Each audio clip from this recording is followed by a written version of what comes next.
Alright, just a quick video on sandpaper grit. Going off of the other longer video that I did that I kind of started rambling on is metal work. Then when you get into the body fill, metal, get the metal ready with 40. Body fill, whatever. Shape the body fill with 40 and 80. So you just got your bare bones car and your body fill, body work and everything. You're shaping it 40, 80. Get it flat. Use the guide coat, flatten it. The car with 80 grit, roughly with no primer, nothing on it, looks flat and great at that point. That point, I like to use polyester primer. So I'll hit her with at least 3 coats. You know, don't feel bad to put a gallon or 2 gallons on it if you got a lot of welding and fabrication and body work on the car. We won't get into that right now.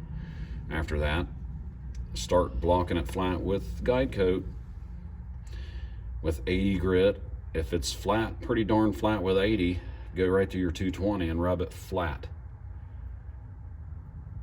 After your guide coat's gone, use your guide coat as you should. When the car's flat, you know, you can respray at any time if you need more material and whatever, but when you get it there, then it's time to spray 2K primer. At least 3 coats of 2K primer. Hammer it. If you need more, put it on there.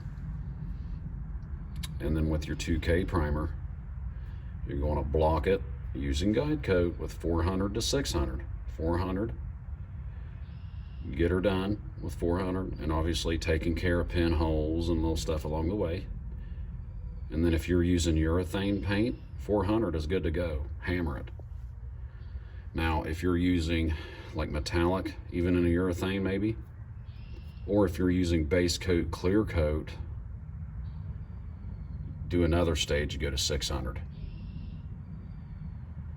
From there, you can either, when you're ready to paint, it's all cleaned off, shoot it with a sealer to get that uniform color, or it's called value shading,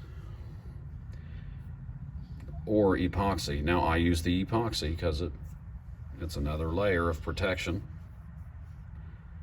and it also is kind of an adhesive, I guess you could call it, but it protects the metal, and it protects the metal underneath your primer, which, you know, is not totally moisture.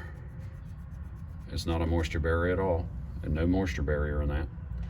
So I like to use the epoxy as a sealer. So I'll hit it with a coat or 2 of epoxy, or at least to hiding, where everything is covered with epoxy. It don't matter how much I need to cover it, it needs to be covered.